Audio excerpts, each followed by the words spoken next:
मैं ऐसा भी सुन रहा था कहीं पे कि अगर हस्बैंड एंड वाइफ 2 साल तक एक साथ नहीं रह रहे, एक छत के नीचे नहीं रह रहे, उसके बेसिस पे भी डिवोर्स ग्रांट हो जाती है। डाइवोर्स ग्रांट हो उसको क्या जाते हैं। कहते हैं उस पर्टिकुलर टर्म देखिए को? वैसे तो ऐसा होता है कि म्यूचुअल डाइवोर्स जब होता है तो हम्म, कोर्ट ये बोल रही है कि इसमें म्यूचुअल डाइवोर्स में 18 मंथ्स तक अगर वो हस्बैंड एंड वाइफ एक छत के नीचे नहीं रह रहे हैं, हम्म, तो वो सेपरेट रह रहे हैं वहाँ पे। तो कोर्ट ये कहता है कि जब कोई म्यूचुअल डाइवोर्स होता है तो उसमें 6 मंथ्स का टाइम होता है, कूलिंग पीरियड जो होता है वो 6 मंथ्स का होता है। हम्म, इट मीन्स आप आज आपने फर्स्ट मोशन फाइल किया, हम्म, इसके बाद आपका जो सेकंड मोशन होगा वो 6 मंथ्स के बाद होएगा। ये हम्म, टाइम पीरियड इसलिए दिया जाता है कि क्या पता हस्बैंड वाइफ के बीच में जो डिस्प्यूट था वो रिजोल्व हो जाए और वो साथ रहने लगे, हम्म, क्योंकि जो हमारी इंडियन सोसाइटी है वो इतनी जल्दी डाइवोर्स को हम्म, नहीं मानती है कि नहीं डाइवोर्स हो जाए। तो हम पहले यही कोशिश करते हैं कि डाइवोर्स उनका ना बच हो, जाए। बच जाए और उनका फैमिली चल जाए।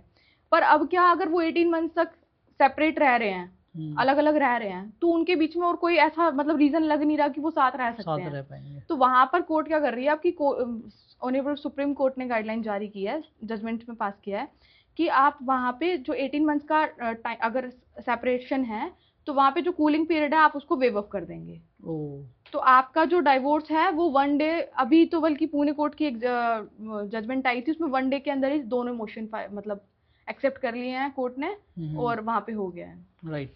जैसे कि आपने मुझसे डेजर्शन के बारे में पूछा था, वैसे तो कि अगर 2 इयर्स तक अलग रहते हैं, मैंने आपको म्यूचुअल डाइवोर्स का कॉन्सेप्ट समझाया, क्योंकि इसके अंदर भी 18 मंथ्स का जो टाइम पीरियड है उसमें कूलिंग पीरियड को वेव अप करते हैं। हम्म, तो जो आपने मेरे को बोला था कि 2 इयर्स तक अगर सेपरेट रह रहे हैं, तो वो डेजर्शन का ग्राउंड होता है कि हम्म, वाइफ ने बिना किसी रीजन के या हस्बैंड ने हम्म, बिना किसी रीजन के 2 इयर्स तक वो सेपरेट रह रहे हैं। हम्म, तो वहां पर भी जो वाइफ है या हस्बैंड है उनके पास एक ग्राउंड बनता है कि वो उस ग्राउंड पे डाइवोर्स ले सकते ले हैं। सकते तो वो हैं। डाइवोर्स के, जैसे मैंने आपको पहले बताया था कि जब हम कंटेस्टेड डाइवोर्स फाइल करते हैं तो उसमें हमारे पास डाइवोर्स के ग्राउंड्स रहते हैं कि अडल्ट्री है या क्रुएलिटी है या डेजर्शन भी उसी में से एक ग्राउंड है। तो जो ओके। आपने 2 इयर्स का सेपरेशन बताया था वो डेजर्शन का ग्राउंड बनता है, और डिजर्शन वो का। एक ग्राउंड है डाइवोर्स के लिए।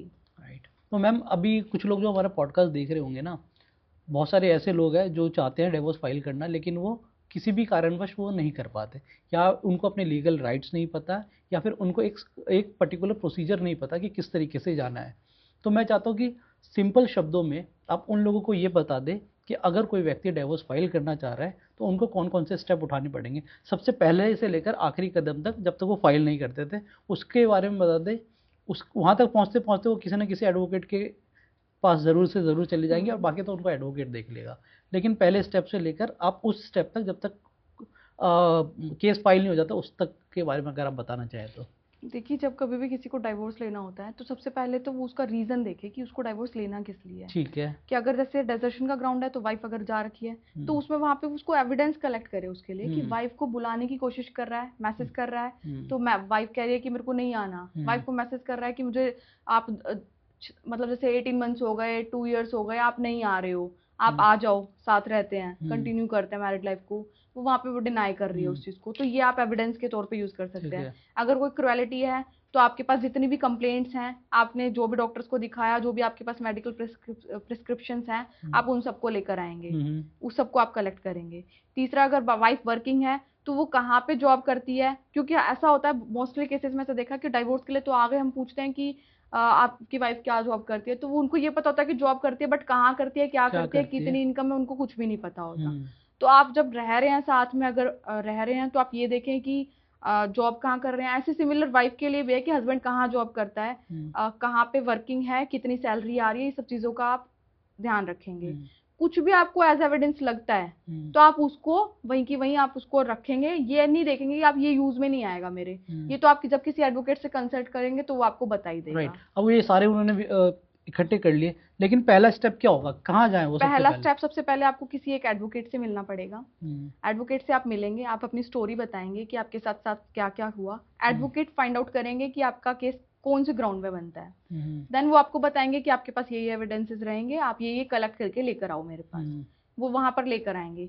आपके पास अपनी आपकी वाइफ का आधार कार्ड होना चाहिए, मैरिज फोटोग्राफ होनी चाहिए कि शादी जो हुई है वो आपकी वैलिड मैरिज है भी या नहीं है। हम्म, उसके लिए या तो आपके पास मैरिज की फोटोग्राफ होनी चाहिए, या फिर आप और साथ में आपके पास मैरिज कार्ड भी होना चाहिए। दोनों में से एक चीज तो आपके पास होनी ही होनी चाहिए। तो आप कोर्ट बल्कि इन चीजों को ज्यादा देखते हैं, क्योंकि ऐसा बहुत केसेस में ऐसा भी देखा गया है कि जहाँ पे हस्बैंड ने डाइवोर्स पिटीशन फाइल की और वाइफ कोई और थी, वाइफ पर बना के किसी और को खड़ा कर दिया गया वहां पे। ओ तो वहां पे ये दिखा देते थे पहले कि भाई फोटो नहीं है हमारे पास, तो अब कोर्ट इस चीज को भी कंसीडर कर रहा है कि वहां पे फोटो भी चाहिए होती है, कि आपकी जो मैरिज फोटोग्राफ है, या फिर अगर आपने कोर्ट मैरिज किया तो आपके पास सर्टिफिकेट है, और अगर बच्चे हो जाते हैं तो फिर आपके पास वो जो बच्चों के बर्थ सर्टिफिकेट या स्कूल के रिकॉर्ड्स उनसे भी देखा जा सकता है, पता चल कंसीडर जाता किया है। जा सकता है। तो यानी कि सारे एविडेंस को लेकर पहले तो अपने पास रखे, उसके बाद किसी एडवोकेट के पास जाए और फिर आगे का प्रोसीजर फिर उनको एडवोकेट करेगा, क्योंकि आगे का जितना भी काम है वो सिर्फ एडवोकेट को ही करना है। हम्म। उनका काम है सिर्फ एक एडवोकेट, अच्छे एडवोकेट के पास मिलना, और उसके बाद एडवोकेट ही बताएगा कि आपको क्या करना है और किस तरीके से आपका केस को का प्रोसीजर करना है, उसके बाद सब चीजें जो भी होगा वो कोर्ट में ही होगा। राइट। तो दोस्तों ये थी तानी शर्मा, इन्होंने अपनी एक्सपर्टीज़ के माध्यम से आपको ये समझाने की कोशिश की कि अगर आप डिवोर्स लेना चाहते हैं तो किन किन चीज़ों का ध्यान रखना चाहिए, या फिर आपके अपने कौन कौन से राइट्स है। आप में से कोई भी ऐसा व्यक्ति है जो किसी ऐसी परिस्थिति से गुजर रहा है, पहले तो मैं ये चाहता हूँ कि जीवन में किसी का कभी भी डिवोर्स ना हो, लेकिन फिर भी कोई ऐसी परिस्थिति आपके साथ आ जाती है जिसमें आपको डिवोर्स लेना पड़ता है, तो मैं चाहता हूँ कि किसी एक्सपर्ट की सलाह ज़रूर ले। और अगर आप में से कोई भी ऐसा व्यक्ति है जो एडवोकेट तानी शर्मा जी के साथ कांटेक्ट करना चाहता है, तो मैं इनकी डिटेल्स डिस्क्रिप्शन में ज़रूर से ज़रूर मेंशन करूँगा। आप ज़रूर से ज़रूर इनसे कानूनी सलाह ज़रूर लें, और आशा और उम्मीद करता हूँ कि आपकी शादी लंबी चले।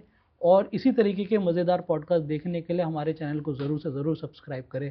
अगर आपको लगता है कि नेक्स्ट टॉपिक हम किस मुद्दे पे बनाएं, तो आप ज़रूर से ज़रूर कमेंट बॉक्स में उसके बारे में मेंशन करें।